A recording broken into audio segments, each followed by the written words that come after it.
LG കായം ഇപ്പോൾ 20% more കായം എന്നാൽ കൂടുതൽ രുചിയും കൂടുതൽ മൂല്യവും. മറ്റാരെ അറിയിക്കാൻ പാടില്ലാത്തതാണെങ്കിൽ അമ്മയിൽ നിന്നത് പുറത്തു പോവില്ല. നീ പറ മോനെ. ഇല്ലമ്മേ, ഒന്നുമില്ല. എന്നാ പിന്നെ നീ പറയണ്ട. അമ്മ കൂടെ എന്നോട് ദേഷ്യം കാണിക്കില്ലേ?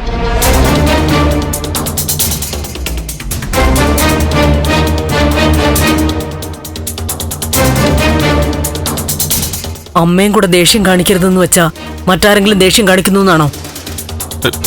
ഇല്ല, ഞാനങ്ങ് പറഞ്ഞു പോയതാ. ഞാൻ എന്തായാലും കാപ്പി എടുക്കാം, നീ വന്ന് കഴിക്കണം. നിനക്ക് ഇഷ്ടമുണ്ടെങ്കിൽ നിന്റെ വിഷമം എന്താണെന്ന് അമ്മയോട് പറയാൻ വേണം.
ദേവിക, എന്തെങ്കിലും മാറി നിൽക്കുന്നേ? ഒന്നുമില്ല മാഡം. വഴിപാടിനുള്ള ചീട്ടെടുത്തു, എന്നാ നമുക്ക് തൊഴാൻ പോവാം. മാഡം, ദേവിക, നിന്നോട് എനിക്കുള്ള നന്ദിയും സ്നേഹവും തീർത്താ തീരാത്തതാ. ഞാൻ ദൈവത്തോട് ഋഷിക്ക് വേണ്ടി മാത്രമല്ല, നിനക്കും കൂടി വേണ്ടിയിട്ട് പ്രാർത്ഥിക്കാനാ ഇന്ന് വന്നത്. എത്രയോ നാളുകൾക്ക് ശേഷാ ഋഷി ഇന്ന് അമ്പലത്തിലേക്ക് വന്നേ, അതും നടന്ന്. അവനത് സാധിച്ചത് നീ ഒരൊറ്റൊരാള് കാരണ. സന്തോഷം കൊണ്ട് ഞാൻ നിന്നെ സ്തുതിച്ച് പറയുവാന്ന് തോന്നരുത്. ഈശ്വരൻ കൊണ്ടു തന്നതാ എനിക്ക് നിന്നെ. നീയാ എനിക്ക് എന്റെ മകനെ തിരിച്ചു തന്നത്. മാഡം, എന്നാ ഞാനൊരു കാര്യം. ഒരു കാര്യം കൂടി എനിക്ക് പറയാനുണ്ട്. എന്താ? നീ എന്നോട് മുമ്പ് ചോദിക്കുമായിരുന്നു ഋഷിയുടെ കാര്യം ഹസ്ബൻഡിനെ അറിയിച്ചോട്ടെ എന്ന്. പറയാൻ പാടില്ലെന്ന് ഞാൻ താലി തൊട്ട് സത്യം ചെയ്യിപ്പിച്ചു. പക്ഷെ ദേവിക, ഇനി നീ ഒന്നും മറച്ചു വെക്കണ്ട, എല്ലാം നീ അറിയിച്ചോളൂ.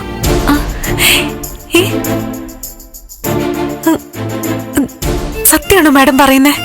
അതെ ദേവിക, നിന്നെ ഞാൻ തടയാൻ പാടില്ലായിരുന്നു. എന്റെ മകന്റെ ദുരവസ്ഥ ആരും അറിയാൻ പാടില്ല എന്നുള്ളൊരു വാശിയായിരുന്നു എനിക്ക്. ഇതുവരെ വല്ലാത്തൊരു മാനസികാവസ്ഥയിലായിരുന്നു. ഇപ്പൊ മനസ്സ് തെളിഞ്ഞു തുടങ്ങി. മാഡം, എനിക്ക് എങ്ങനെ നന്ദി പറയണമെന്ന് അറിയില്ല. വാസ്തവത്തിൽ ഇന്നിവിടെ തൊഴുത ശേഷം മാഡത്തിനോട് അനുവാദം ചോദിക്കാൻ വേണ്ടി ഞാൻ തീരുമാനിച്ചിരുന്നതാ. വല്ലാത്ത അതിശയായിപ്പോയി. അങ്ങനെയാണോ? അതെ മാഡം. അപ്പോ അതിനർത്ഥം നമ്മൾ ചിന്തിക്കുന്നത് ഒരേ രീതിയിലാണെന്നാ, നമ്മുടെ മനസ്സൊന്നാന്നാ. എന്നാ വാ, നമുക്ക് ഋഷിയും കൂട്ടി തൊഴാൻ പോവാം. വാ ദേവിക. ഋഷി, നമുക്ക് തൊഴാൻ പോവാം. വാ.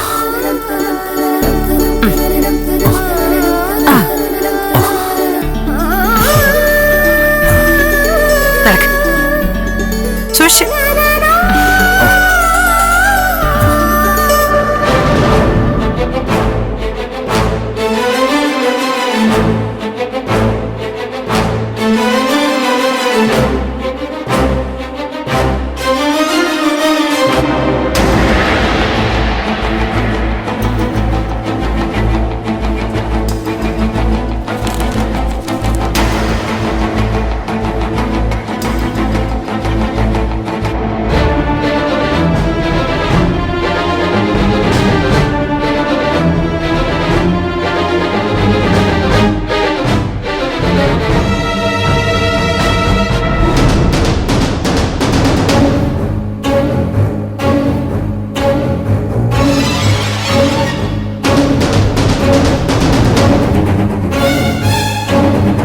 എന്താടാ?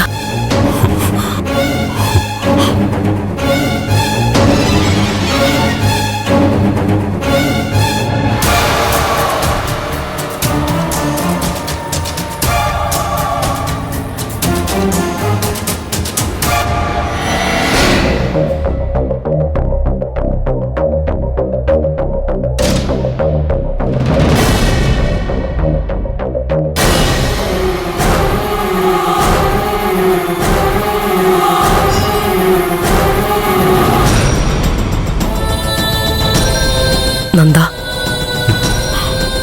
എന്താ മോനെ? എന്താടാ? എന്താ നിന്റെ മുഖമല്ലാതിരിക്കുന്നേ? അവളെന്നെ ചതിച്ചമ്മേ. എന്താ? ആര് ചതിച്ചു നാടാ? അവള് ദേവി. എന്തൊക്കെയാ നീ പറയുന്നേ? സത്യം അമ്മേ, അവളെന്നെ വഞ്ചിക്കായിരുന്നു. വഞ്ചിച്ചു എന്ന് വെച്ചാ?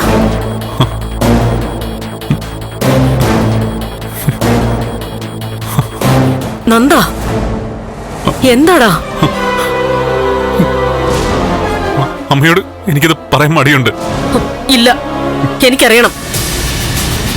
നീ അത് പറഞ്ഞു പറ്റൂ. എന്താ കാര്യം? ദേവിക എന്ത് ചെയ്തു എന്നാ? ദേവി അവള് മറ്റൊരാളുമായിട്ട് ഇഷ്ടത്തിലാമേ.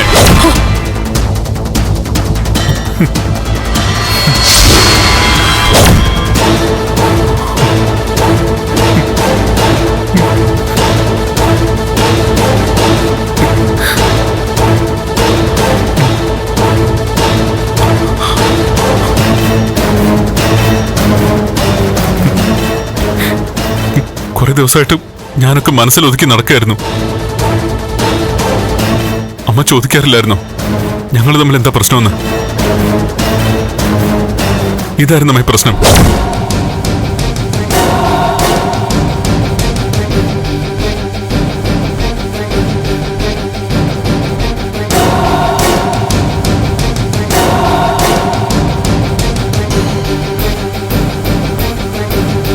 ഒന്നും ആരോടും പറയണ്ടെന്ന് കരുതിയതാ. അച്ഛനും അമ്മയൊക്കെ സംശയിച്ച് ചോദിക്കുമ്പോഴൊക്കെ ഞാൻ ഒഴിഞ്ഞു മാറി. ഇനി എന്ത് ചെയ്യണമെന്ന് അറിയാൻ വേണ്ടി ഞാൻ ഗിരീഷേട്ടനോട് പറഞ്ഞായിരുന്നു. പക്ഷെ ഇപ്പൊ അമ്മയെ അറിയിക്കണമെന്ന് തോന്നി. അമ്മ അവളെ സ്വന്തം മോളെ പോലെയല്ലേ ഇപ്പൊ കരുതുന്നത്. അപ്പൊ അമ്മ അറിയണം. എന്റെ ജീവിതം പോയി. പക്ഷെ അമ്മ ഇനി മണ്ടിയാവരുത്. അതുകൊണ്ട് ഞാനിപ്പോ പറഞ്ഞത്. ഇടയ്ക്ക് ഞാൻ അവളെ അവളുടെ വീട്ടിലാക്കിയില്ലേ, അതൊക്കെ ഇതുമായിട്ട് ബന്ധപ്പെട്ടായിരുന്നു. അമ്മയുടെ ഈ പതർച്ച എനിക്കറിയാം. എല്ലാം കേട്ട് അമ്മ സ്തംഭിച്ചിരിക്കുക. ഇനി അമ്മയുടെ സ്നേഹം അവൾക്ക് കൊടുക്കരുത്. അവൾക്ക് അതിനുള്ള അർഹതയില്ല. നന്ദ, ദേവികയെ കുറിച്ചാണോ നീ പറയുന്നത്? നീ എന്നെ പറ്റിക്കാൻ പറയുന്നതാണോ? അതോ നിനക്ക് എന്തെങ്കിലും തെറ്റുപറ്റിയോ? എല്ലാ തെളിവുകളും കിട്ടിയ ശേഷമേ ഞാനിതൊക്കെ പറയുന്നത്. ആരെങ്കിലും പറയുന്ന കേട്ട് എന്റെ ഭാര്യയെക്കുറിച്ച്, അതും ദേവിയെക്കുറിച്ച് ഞാൻ ഇങ്ങനെയൊക്കെ പറയോ അമ്മേ? അതും അമ്മയോട്. വ്യക്തമായ തെളിവുകൾ കിട്ടിക്കഴിഞ്ഞമ്മേ. ഇല്ല, ഞാനിത് വിശ്വസിക്കില്ല. ദേവിക ഒരിക്കലും ആ രീതിയിൽ പോവില്ല. മറ്റാരെക്കുറിച്ച് വേണമെങ്കിലും നീ പറ, പക്ഷെ ദേവികയെ കുറിച്ച് പറഞ്ഞ ഞാൻ വിശ്വസിക്കില്ല. അമ്മ മാത്രമല്ല, ഞാനും വിശ്വസിക്കില്ലായിരുന്നു. പക്ഷെ പറഞ്ഞില്ലേ, തെളിവുണ്ടമ്മേ. മാലാഖയെന്നാ കരുതിയിരുന്നേ, പക്ഷെ പിശാചാണെന്ന് മനസ്സിലായി. മോനെ, എനിക്ക് അത്യാവശ്യമായിട്ട് ഒരിടം വരെ പോണമേ. ഞാൻ വൈകാതെ വരാം. നന്ദ,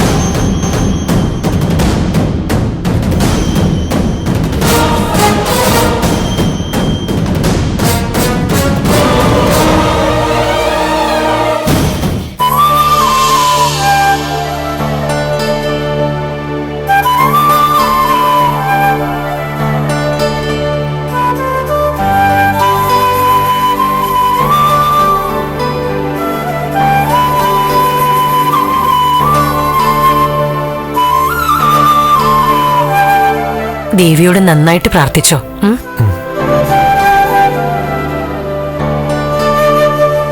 അരുന്ധതി മാഡത്തിന്റെ സമ്മതം കിട്ടി. ഇനി നന്ദുവിനോട് എനിക്കെല്ലാം തുറന്നു പറയാം.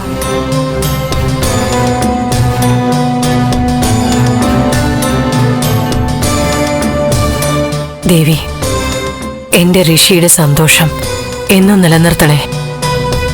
അവന്റെ ആഗ്രഹം നിറവേറ്റി കൊടുക്കണേ.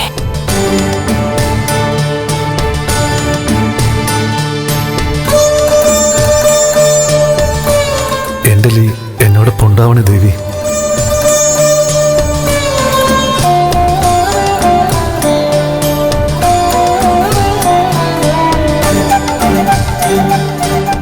പറഞ്ഞ വഴിപാടുകളെല്ലാം നടത്തിയിട്ടുണ്ട്. മകന് നല്ലത് വരട്ടെ.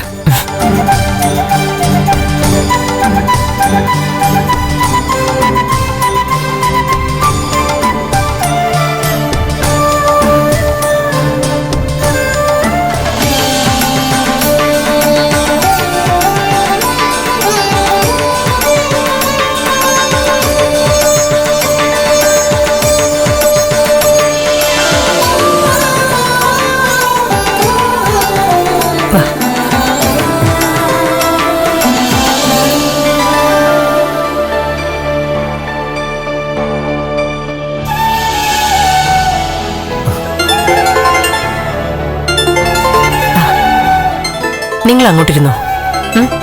ശരി, വാ. സൂക്ഷിച്ച്.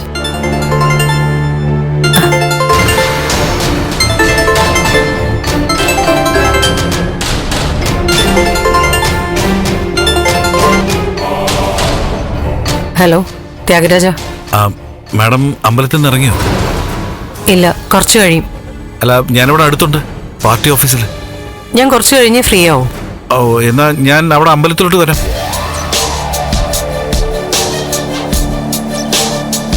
വേണ്ട വേണ്ട, ഞാൻ അങ്ങോട്ട് വരാം. ത്യാഗരാജൻ വെയിറ്റ് ചെയ്യൂ. Okay madam.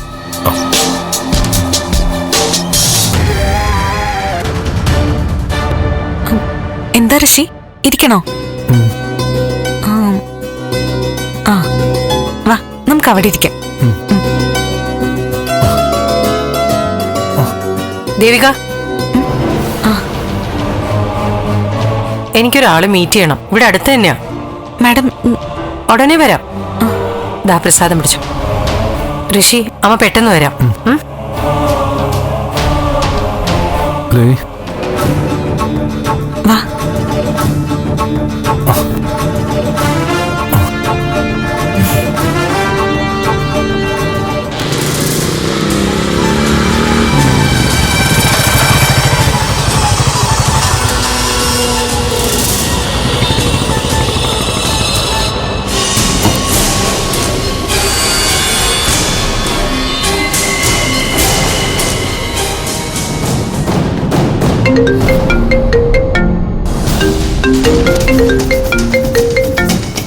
ആ നന്ദ. ഗിരീഷേട്ടാ, എന്റെ സംശയങ്ങളൊക്കെ ഇന്നത്തോടെ അവസാനിക്കാൻ പോവാ. ഓ ആവു. അപ്പൊ എല്ലാം വെറുതെയാണെന്ന് എനിക്ക് മനസ്സിലായല്ലോ. എല്ലാം വെറുതെ ആണെന്നോ? അവനും അവളിപ്പോ ഒരിടത്ത് ഒന്നിച്ചുണ്ട്. ഞാൻ അവിടേക്ക് പോവാ. നന്ദ, നീ വെറുതെ ഓരോ പ്രശ്നം ഉണ്ടാക്കല്ലേ. ചിലപ്പോ അവര് വെറും ഫ്രണ്ട്സ് ആയിരിക്കും. നീ വെറുതെ ഒരു ആവശ്യവുമില്ലാതെ ചിന്തിച്ചു കൂട്ടുന്നതായിരിക്കും ഇതൊക്കെ. എടാ ദേവിയെ നീ ആവശ്യമില്ലാതെ സംശയിക്കല്ലേ. നീ കരുതുന്ന പോലെ മറ്റൊരാളുമായിട്ട് അവൾക്ക് യാതൊരുവിധ ബന്ധം ഉണ്ടാവില്ല. നീ ഞാൻ പറയുന്നൊന്ന് കേക്ക്. നീ ചെന്ന് ബഹളം ഉണ്ടാക്കല്ലേ. നീ ഇപ്പൊ എവിടെയാ? ഞാനിപ്പോ അങ്ങോട്ട് വരാം. ഗിരീഷേട്ടൻ വരണ്ട, ഞാനാദ്യം അവനെ കാണട്ടെ. എന്തെങ്കിലും അത്യാവശ്യം ഉണ്ടെങ്കിൽ ഗിരീഷേട്ടൻ ഇടപെടേണ്ടി വരും. ഞാനവനെ പൊക്കാൻ പോകുന്നത് ഗിരീഷേട്ടനെ അറിയിച്ചതാ. എടാ നന്ദ, നീ ഇങ്ങനെ അതിക്രമം കാണിക്കല്ലേ. പറയുന്നൊന്ന് കേക്ക്. ദേവിക അപമാനിക്കല്ലേ. എടാ നീ ഒരാളെ പിടിച്ച് ദേവികയുടെ കാമുകനാണെന്ന് പറയല്ലേ. കുഴപ്പാവേ. Hello hello.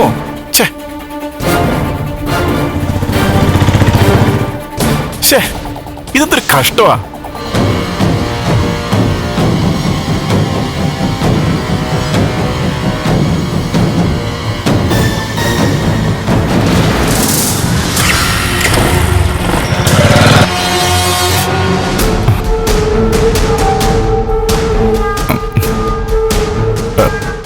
രജനി, നീ ഒരു ചായ എടുത്തേ.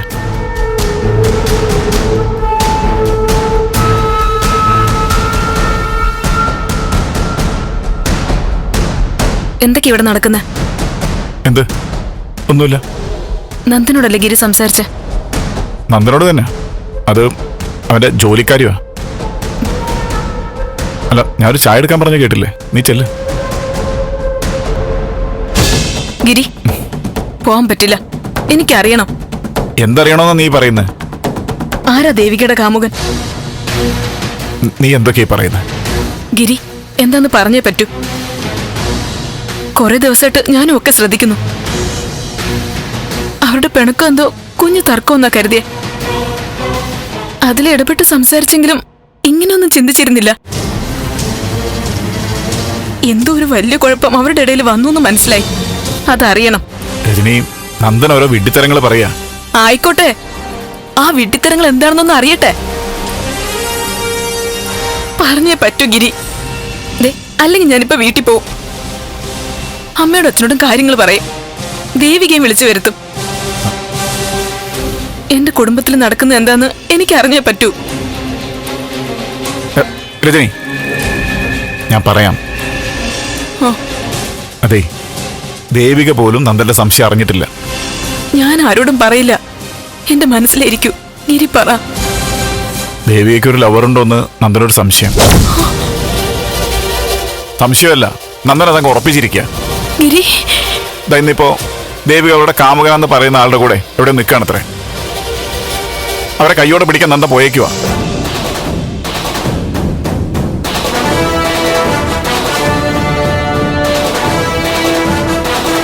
ഒക്കെ ഒക്കെ അബദ്ധ ചിന്തകളാന്ന് പറഞ്ഞ് മനസ്സിലാക്കാൻ ഞാൻ നോക്കിയതാ.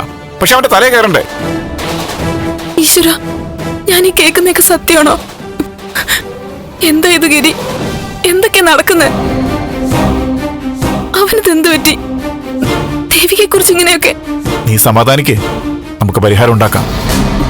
ഒരു കാര്യം ചെയ്യാം, നമുക്ക് വീട്ടിൽ പോവാം. ഇതിങ്ങനെ ഒളിച്ചു വെക്കാൻ പറ്റില്ല. തുറന്ന് സംസാരിക്കണം. രജനി, തൽക്കാലം ആരും ഇത് അറിയണ്ട. പറ്റില്ല ഗിരി, നമുക്ക് വീട്ടിൽ പോണം. പോയേ പറ്റൂ. ശരി, പോവാം.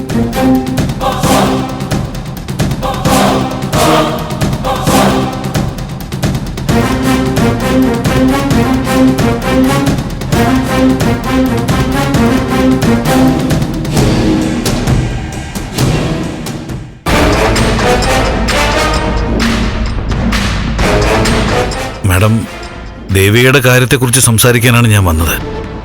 ദേവികയെ വെച്ചുള്ള അടുത്ത നീക്കങ്ങൾ എന്താണ്? അല്ല, ചന്ദ്രോത്തിനെ തകർക്കാനാണല്ലോ ദേവികയും നന്ദനും ജോലിക്കെടുത്തത്. മാഡത്തിന് എന്നേക്കാൾ ഏറെ പക ചന്ദ്രോത്തുകാരോടുണ്ടെന്നും ആ പകപോക്കലിന്റെ ഇരയാണ് ദേവിക എന്നൊക്കെയാണ് മാഡം എന്നോട് പറഞ്ഞിരുന്നത്. ശരിയാണ്, പക്ഷേ ഇപ്പൊ അങ്ങനെയല്ല. ചന്ദ്രോത്ത് നശിക്കണം, പ്രഭാവതി വീഴണം. പക്ഷേ അതിനുവേണ്ടി ഞാൻ ദേവികയെ കരുവാക്കില്ല.